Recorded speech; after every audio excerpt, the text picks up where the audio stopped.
Kamusta po ma'am yung buhay niyo ma'am bilang OFW dun sa Saudi ma'am? Mahirap sir. Kasi 24/7 po kami nagtatrabaho. Matagal ka na po ba ma'am ng OFW? 11 years po. Okay. So, itong October 29 lang, umuwi kayo? Umuwi po ako. So, for 11 years pa ma'am, kamusta naman yung relationship ninyo ni Sir John Lloyd Mendez? Okay po siya sir. Okay po yung bata na yan. Wala pong bisyo. Okay. So, nag-focus po siya mag-aral. Tapos, bali, dalawa lang kasi yung anak ko. Then, sa kanya ako nag-focus. At saka lahat ng remittance ko po, nasa kanya po bumabagsak. Then, lahat po ng mga personal ng gamit ko o yung mga motor, mga alas, sa kanya ko po talaga iniiwan. Then, nung okay naman kami nung 2023, umuwi din ako ng Pilipinas. So, okay kami. Tapos, nag-aral siya ulit. Pero, dati siyang nag-HRM. So, nag-enroll siya ng first year college, HRM. Then, nung umuwi akong 23, hindi pala niya tinuloy yung pag-aaral niya. Then, after nun, okay lang sa akin. Then, nalaman ko rin na may kalib-in siya before, na 2 years niyang kalib-in. So, wala po akong choice. Tinanggap ko po yun. So, nagpatawad po ako ulit. Ang sabi ko sa kanya, tuloy mo lang pag-aaral mo. Walang problema para sa akin. Then, after nung bumalik ako, 2023 sa Saudi, then mga 4 months ago, naka-receive ako na mabuntis yung girlfriend ko. Okay. So, na-shock ako, sir. Kasi ang pangako namin para sa isa't isa, magtapos lang sila. Kasi single parents ako. Okay. Since birth, ako po nagpalaki sa kanilang dalawa. Then, okay naman yun. So, nagulat ako. Medyo na-shock daw. Parang, naano ba ako? Baga, nagka-depression, anxiety. So, na-meet niyo na po ba yung, apo niyo? Hindi pa po. Bali, ma'am, si Sir John Lloyd, ilang taon na po siya ngayon? 22 years old. Ang graduate na po ba siya sa HRM o kung hindi na tinuloy? Hindi, sir. And kayo, ma'am, ilang taon na kayo ngayon, ma'am? 46. Itong girlfriend niya, ma'am, ilang taon na po ba? 20. So, may 1 years lang, anak. Yes. So, nung 2023, sinabi siya nga nabuntis. So, nung 2024, nanganak. Ikaw po nagastos, ma'am. Nagpadala ka ng pera. Hindi. Totally, oo. May naambag din ako dun sa pagpadala ko ng pera. Kasi lahat nga po ng remittance sa mga bill ng bahay, tubig, kuryente, dun po sa anak ko bumama.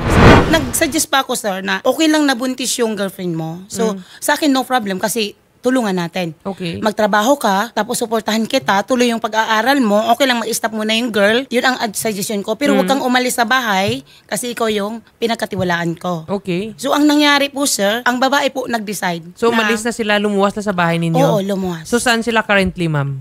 Sabi niya sa Pasay, pero hindi ko po alam totally. Kayo, ma'am, taga-saan kayo, ma'am? General Trias po, Cavite. General Trias, Cavite. Ang kailan po yung last ninyo nag-usap, ma'am, ni Sir John Lloyd? Sir, nagpadala pa ako last sa kanya ng August. Kasi nanghingi siya kasi may sakit daw yung anak niya. Okay. So sa akin, accept ko na. Accept ko na yung lahat so, nangyari. August, ma'am, nakausap pa siya? Oo, nakausap ko. Pati yung apo ko, nakita ko sa video call. Okay. Nag-send siya ng mga video.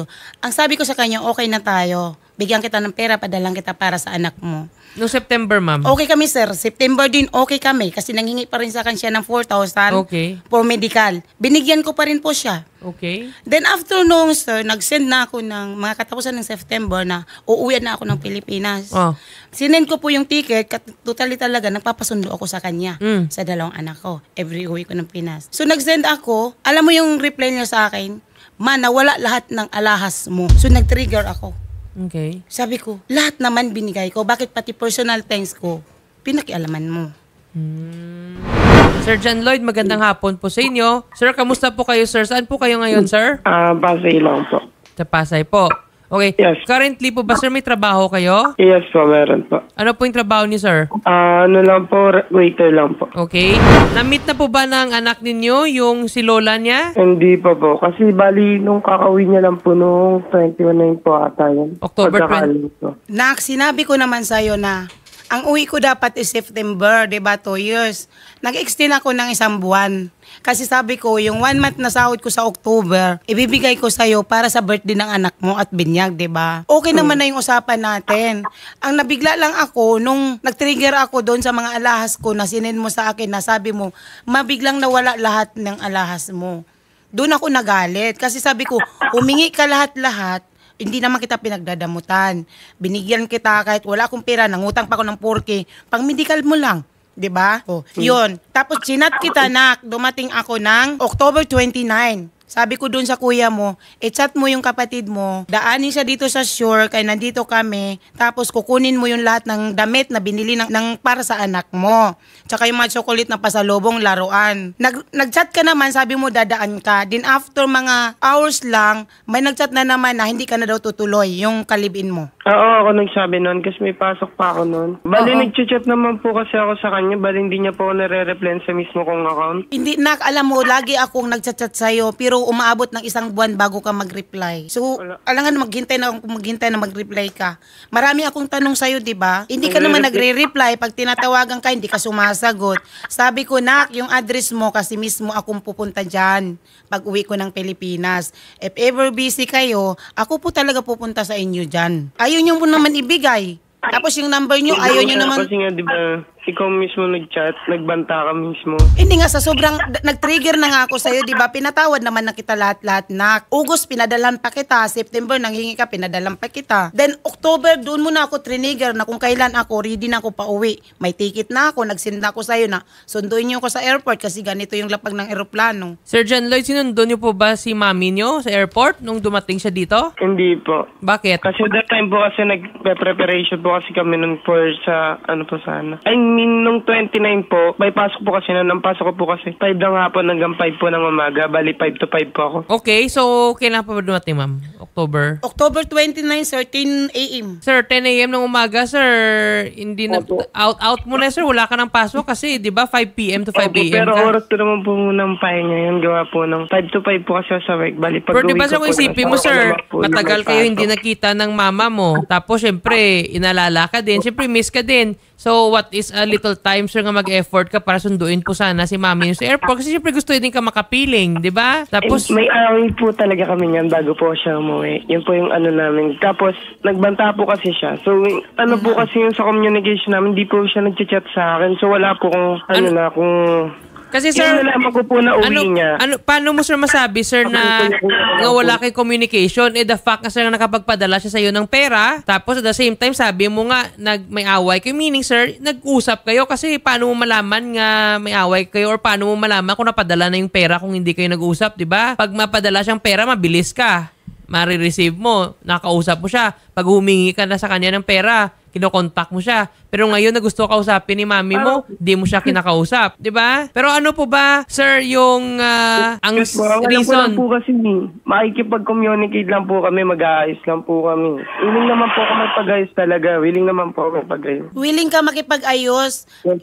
Isang weeks na ako sa bahay dyan, Lloyd, hinihintay kita. Nak, pumunta ka rito, kunin mo na yung ORCR ng motor, kinuha ko na sa kasa. Polipid naman na yun. Tapos sabi ko, saglitin mo lang yun, pati gamit ng anak mo na binili ko, kunin mo. Wala naman na sa akin yun. Ayan.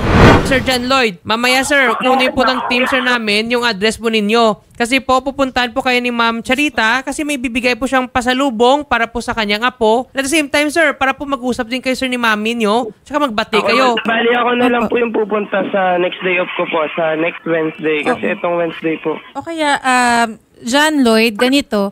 Kasi yung mami mo, longing siya sa iyo eh, 'di ba? Yes. Umuwi yung mami mo dito, gusto kanyang makita, may mga pasalubong siya sa anak mo. So nagre-reach out, hindi kanya pinatulfo para awayin kanya ulit, no.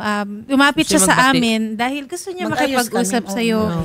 So kung gusto mo, baka makatulong kami kahit sasagutin na namin, mag-dinner kayo, mag-lunch kayo ng mami mo, isama mo yung apo niya, pakilala mo. Gusto lang niya na makausap. Willing naman po kami pumunta, ma'am. Hindi ka naman po pagdadamat yung apo niya, ma'am. Willing naman po. Alam mo ba kung ino yung kinakasama ng loob ko, sir? Totally September pa ako, kahit nagkasakit na ako doon. Pinilit ko mag-extend ng 1 buwan para humabol na ako sa binyag at saka sa birthday ng apo ko. Pero never invitation, wala. Never talaga silang invite sa amin. Alam mo, Kahit sa sir, mga kapatid niya, wala. Alam mo, Sir John Lloyd, no? Isa pa, no? Papalapit na yung Christmas. So, it's better talaga nga yung family, no? Magkita-kita. And then, you forgive each other. I mean, siguro may mga tampuhan man, may mga konting away. But then, in the end, at the end of the day, nanay mo pa rin siya, anak ka niya. So, it's better talaga nga complete and happy yung family. So, gusto nga din ni nanay niyo nga makita yung apo niya. Kasi nga, very proud din siya sa inyo, eh. Kaya, if we would suggest, Sir John Lloyd, no? makipagbati ka po sa kay nanay ninyo. Opo. Kasi actually, Sir John Lloyd, no, kung isipin mo, no, sa batas lang, 22 ka na. Hindi na talaga obligasyon nga ni nanay nyo nga papadalhan ka ng pera, suporta. O ngayon, sir, kung hindi... po talaga, itong last lang naman po talaga. Okay pa po talaga. Exactly. Okay, Even okay before po. 2 years before, hindi na siya kailangan mabigay. So, kasi you're already lagpas 18 years old. Pero yet, binibigyan yung nanay nyo. Wala po binibigyan. Yung comfort of living mo nga na-experience ngayon, pati motor, binigay mo sa kanya yan, ma'am, no? Hindi yung motor talaga nakapangalan sa akin. Pero yung usapan namin, yung pag-graduate niya ng college, sa kanya talaga itatransfer ko sa kanya. Pero kayo bumili, ma'am. Opo. Oh, 'di ba Sir John Lloyd, imagine mo yung bibilhan ka pa ng mami mo ng motor and everything.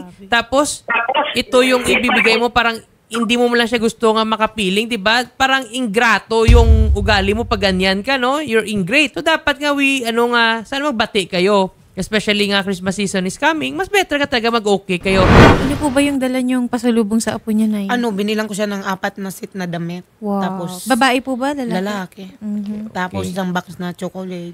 Oh. Tapos, sabi ko sa kanya, mag-add pa ako ng laruan kasi hindi ko pa nakita yung baby kung gaano nakalaki. Babalik po ba kayo sa Saudi, ma'am? Hindi na ako sure. Kasi parang enough na yung 11 years. Wala rin naman nangyari. Tingin niyo po ba nagtampo si John Lloyd dahil din sa pag-OFW niyan, malayo yung loob ng bata? Hindi, before ma'am, nag-usap na kami. Kasi Yes, wala ma'am. talaga kaming choice kasi wala akong makuha ng sustento sa papa nila. Opo.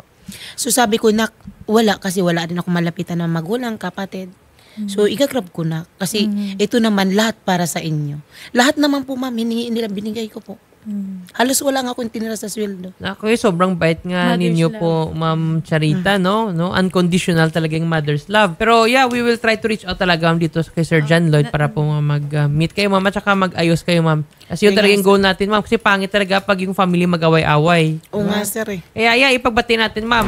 Yung girlfriend po ni John Lloyd, nakausap niyo, ma'am? Hindi po. Hindi niyo pa rin po nag-reach out sa inyo or ano? Yung nagsimula po ba siya, ma'am, naging cold, ma'am, dahil nga nawala yung mga lahas nyo?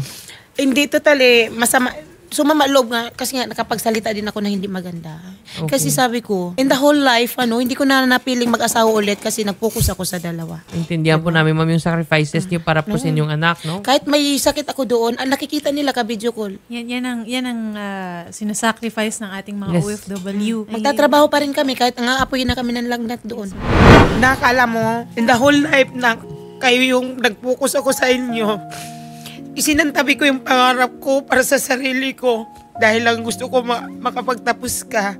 Pero unexpected talaga nangyari. Wala akong clue na ito pala yung madadatnan ko.